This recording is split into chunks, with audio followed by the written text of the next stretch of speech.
I like in the way Kcee wee kwuo issue of ya na Flavour dị sincere and ka ha na-abụ si wee fụ. You understand me?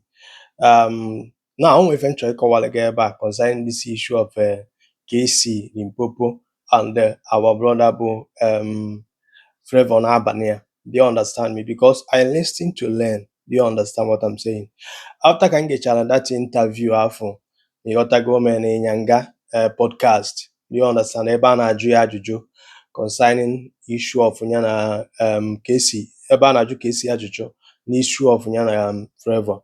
Kcee na-akọwa that na onwere onye kpọrọ ya afa ndị onwekwuru onye ọkpọrọ ya afa, mana unu letara n'oge ọ dịgo egwu nna anyị bụ Teresa Ọnụọla oge a na-achọ ịcollaborate with Teresa ife a niile bido.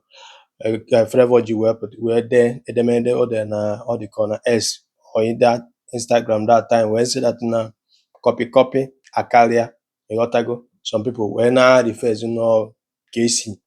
But I like the way Kcee si wee pụta dị sincere kwuo ebe the whole thing nọ wee bido, even though na ya nwa emela ife o mere intentionally.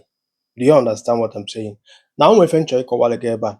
Ifuru ọ bụ na ị ga-ego interview many times ebe Flavour na-ekwu maka journey ya na music industry and n'ebe ọ nọ today wee combine ya with ife akịta Kcee explain nụrụ ebe a, ịghọta that nọ ngị nwa ka destiny gị bụ n'aka gị ka ọ dị, because if you stop you will fail.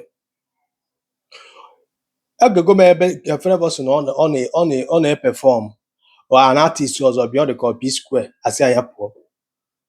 That na-emelie ka ọ kwụsị na nke Kcee the same thing after etu a Kcee ji wee sị na that time na ọfụrụ fusion n'ebe Flavour nọ emekwere Flavour ka Flavour kwụsị.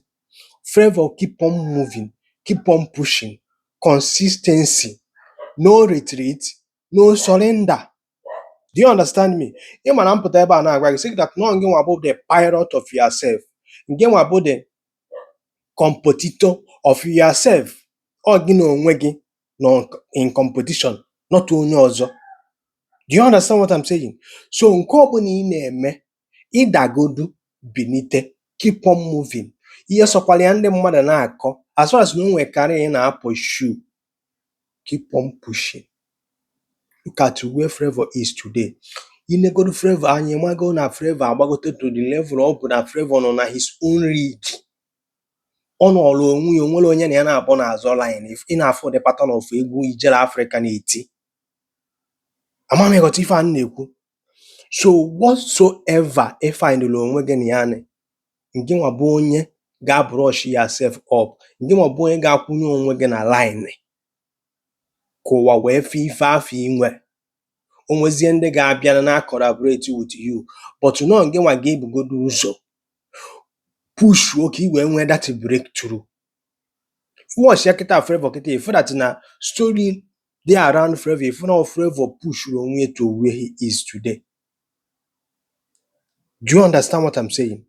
So were ife akịta na wee mụta ihe e rejectri ya si na afro official ebe ọ nọ, still yet ọ na-emove, ọ na-perform achọpụ ya na stage, still yet ife afọ egburu mmụọ ya ọ ka na-emove. Now look at Flavour today. Just look at Flavour today. Aye.